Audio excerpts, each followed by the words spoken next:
And I told you before the break, a lot of times we're going to have a lot of fun today. And we got a saxophonist coming later on. We got a figure skater, Olympic medalist coming in. Real soon. Jeremy Abbott. Jeremy Abbott. Yeah, because the U.S. National Championships are coming to Greensboro. Next month, right? Yes. So, and figure skating kind of mind you the holiday season a little bit, if you want it, right? Ice skating, yeah. Yes. Yeah, same kind of thing. I used to be able to do that. But now we got to get our pens and paper together because we're going to bring you a little different twist to the holiday season. A lot of people are excited about it. A lot of people not so much. Often there's some depression that sets in because the loss of loved ones gone. I think about that all the time. So we had to go out and get an expert to kind of help us through this season. I mean this in every sense of the word.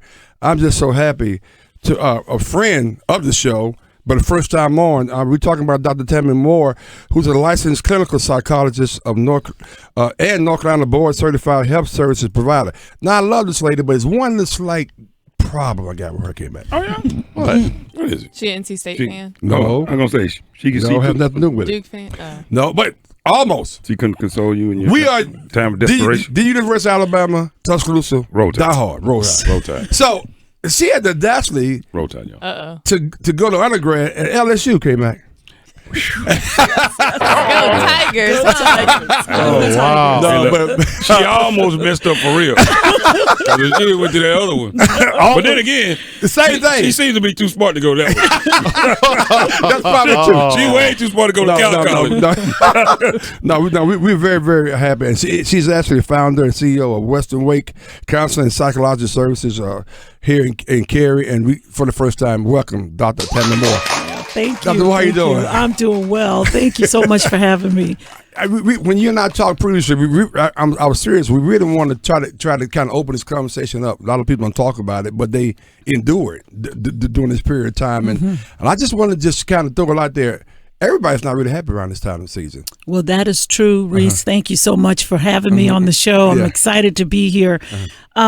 You're right. I mean, everybody, when we think of holidays, we think of fun and music and good food and gifts and celebrations and everything, but not everybody experiences that.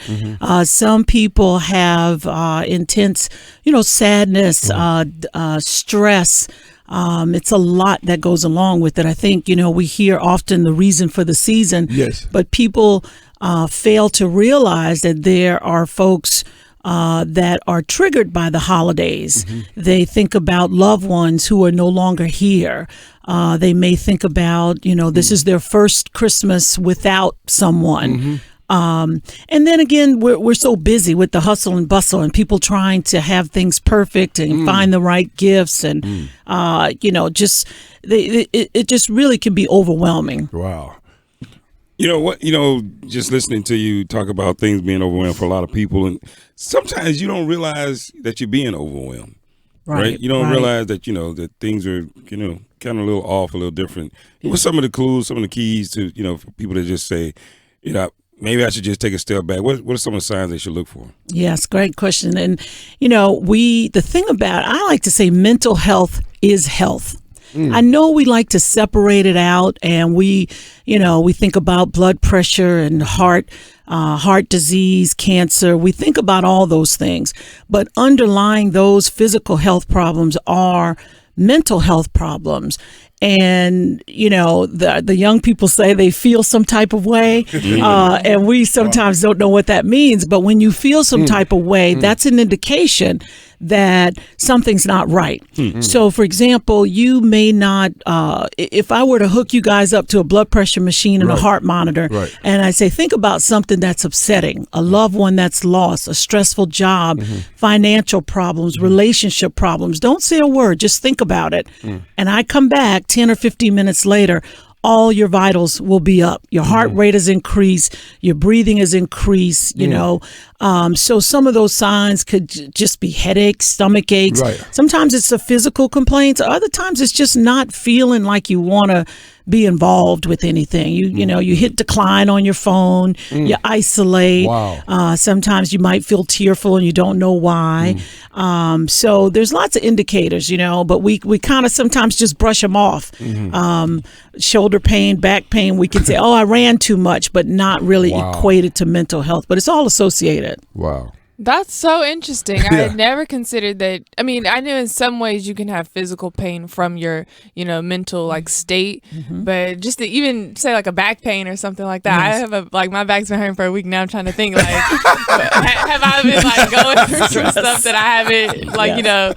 If you got my gift earlier, you wouldn't be so stressed. Okay, man. So You what wouldn't be so are stressed. what are some ways that family members can make this time easier for the ones that have those signs that maybe some things aren't really right? Or I know like personally in my family we had a pretty tragic loss like years ago around this time, and so I know for some of my family members it's a really tough time. So what can like family members do to support the ones that are having a tough time this season?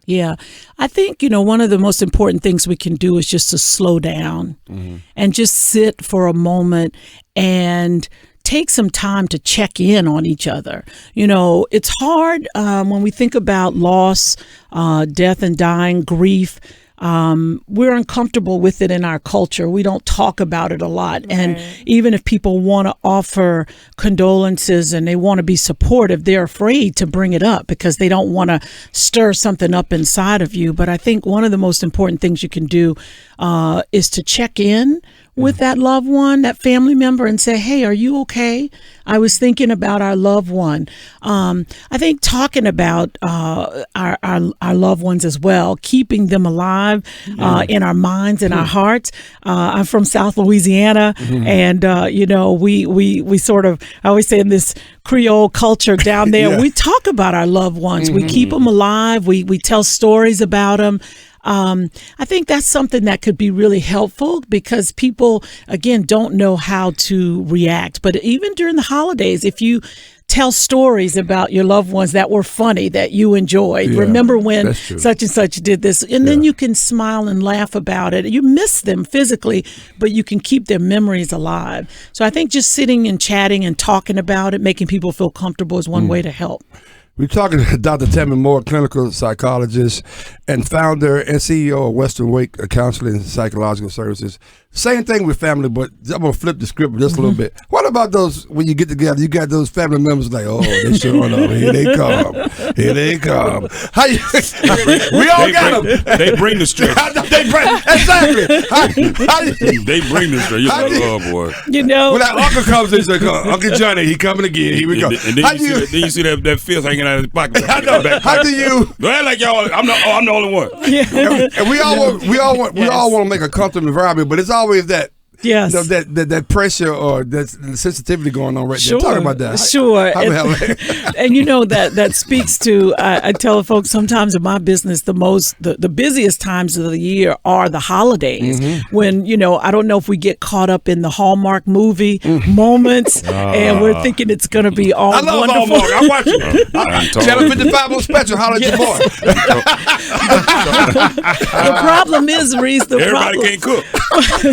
And the problem with the Hallmark movies is that when you go home, that uncle that you're talking about that has his hand out, or the aunt that's coming with the trouble, they don't feature those people on Hallmark. So you get really disappointed with, it's almost like setting yourself up for failure. Right. I've had clients who have talked about, driving 12 hours to see someone, and when they get there, like you said, the reality of those folks that are still the same is troublesome. Oh man, you're like, I can't wait to get the hell out of here. Like, leave me alone. I gotta go. I gotta go because if she had me one more question, I know. Big Cuz got to hold 20 for me. You got to hold 20. Can I hold something? You got to hold something. Let me hold something, cuz. I know. We're just having a great time with Dr. Tammie Moore, you got to go check out. And you check out for a lot of reasons. But if you got some issues, you may want to check out. Man, she's the founder and CEO of Western Wake Counseling and Psychological Services. She's a clinical psychologist and North Carolina board certified right here in the studio with us for the first time. And we are having what I call a real conversation, seriously, about things that's going on during this particular time of year. And now I think she's going to give us some tips on how we kind of help us get through some of the challenges we may have during this particular part of the holiday season. Yes, thank you again, Reese. So I really want everyone again to understand that your mental and your physical, although we try to separate it out, it's all connected. Okay. So don't think about your mental health as something totally separate from what you're experiencing during just every day.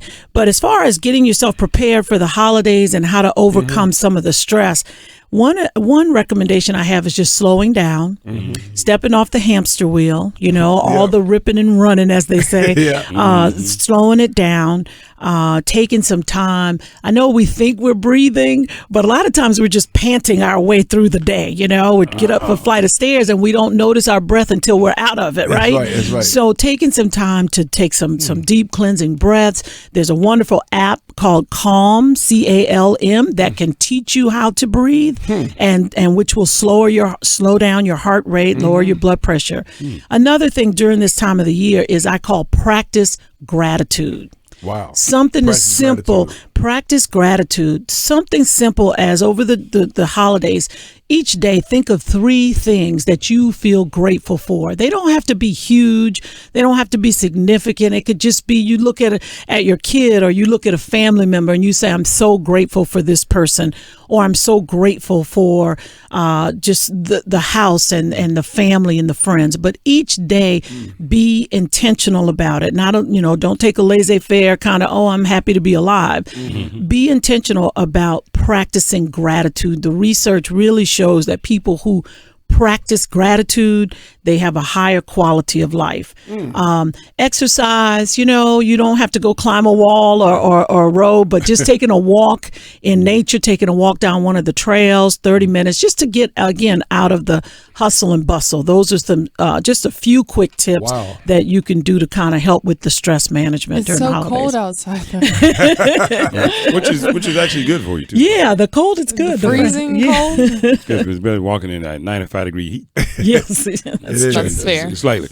So, we talked a lot about, family members and a lot of people are going to be traveling and moving around. You just talked about a lot of great exercise, a lot of great techniques to just say, just take a step back, let's just be calm. What do you suggest for those individuals that are feeling the stress of this, I guess, the commercialism of Christmas, having to purchase gifts and buy gifts and, kids wanting extra this and extra that, wanting the Xbox and all these things. And it just becomes like they don't know if they can get them all, if they can get the last gift, if they get the 5, 6 gifts. What do you suggest for individuals that may be feeling that stress?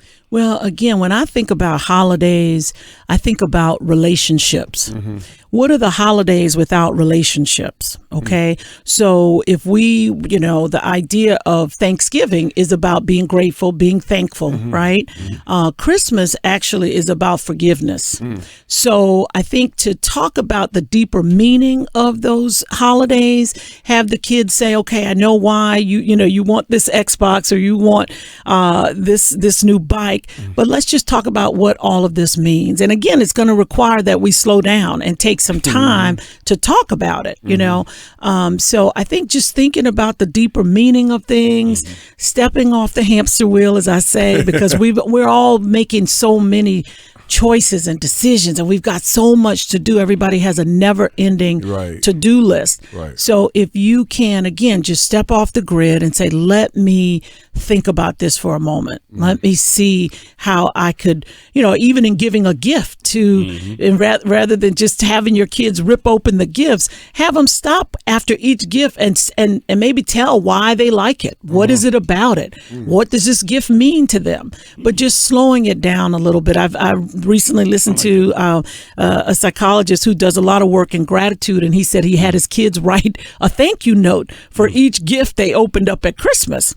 But it slowed everything down. You've seen, on TV or Christmas and birthday parties where kids rip open gifts and they just toss it to the side and go to the other one.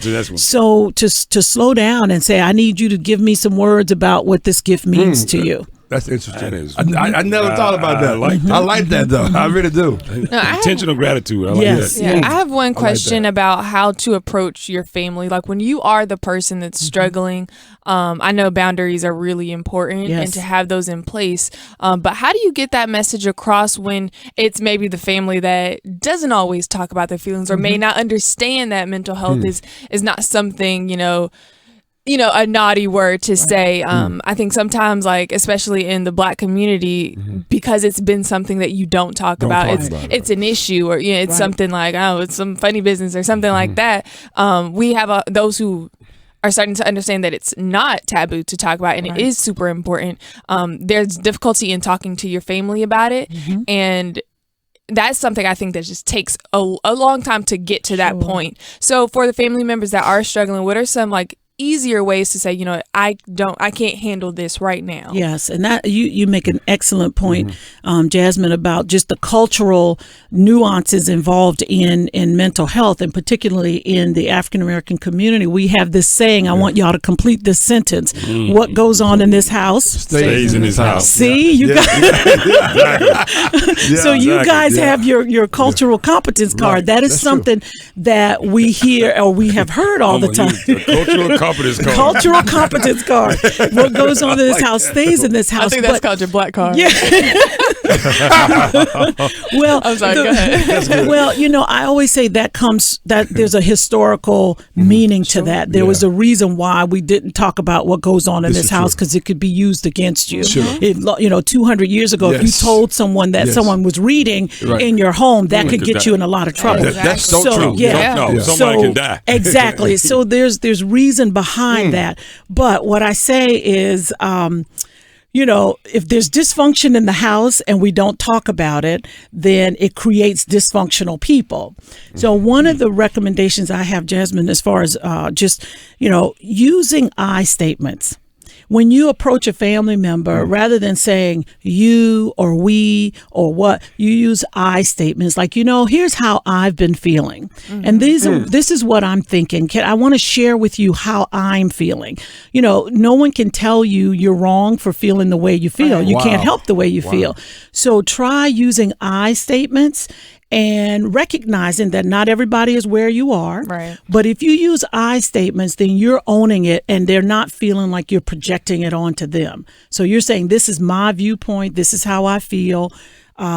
So just bear with me. They may not be ready to hear it, but I think if you use I statements, it's yours and you have ownership of it. It's good stuff. That's great stuff. You got to be able to speech in this way. Dr. Moore, that's awesome. So last one for me is we just talked about a lot of stuff. You just talked about the cultural black card. And you talked about cultural competence card. Came back. You stupid. Like, turn off his mic. Just kidding. I was just kidding, Michael. But people, we just talked about a lot of subjects, a lot of great ideas, a lot of great techniques, a lot of great things. But we still, the tons of people hear mental health and they hear depression, or PTSD, and that's it. Yes. So, I think what are some of the other things? What are some of the other areas, other places? Because the biggest problem that I see is that is the conversation. Sure. Only when you talk about mental health, you are really, to a lot of people in their minds, you're only talking about depression or PTSD. Yes. So again, I'm so delighted to be here, Reese, and I thank you for this opportunity because every chance that I get to dispel the myths and just break down some of the stigma associated with mental health, as I said earlier, mental health is health, okay? We're all one emotionally upsetting event away from a mental health crisis. We may be feeling fine today, but tonight we could lose someone we love. We could have a job loss. We could go through a health crisis. You go to the doctor and they give you a diagnosis, and that is a mental health crisis, so when I think of mental health, I think of overall health. There's no differentiation between physical and emotional. In fact, I like to think that emotional is worse than physical. And let me just say this: if you were 8 years old and you fell off your bike, and you're telling me the story today, Doc, I fell off my bike when I was 8, broke my leg, but it's okay now. You remember that pain, but you're not experiencing it currently. Right. But if you tell me a story when you were 10 and this happened to you and it was traumatic, all of a sudden the tears start to flow, your heart gets heavy, you're feeling that emotional pain in a way that's different from the physical pain. Right. So mental health is health. Wow. And I think if I could leave a message today is to have people understand that it has nothing to do with your intelligence.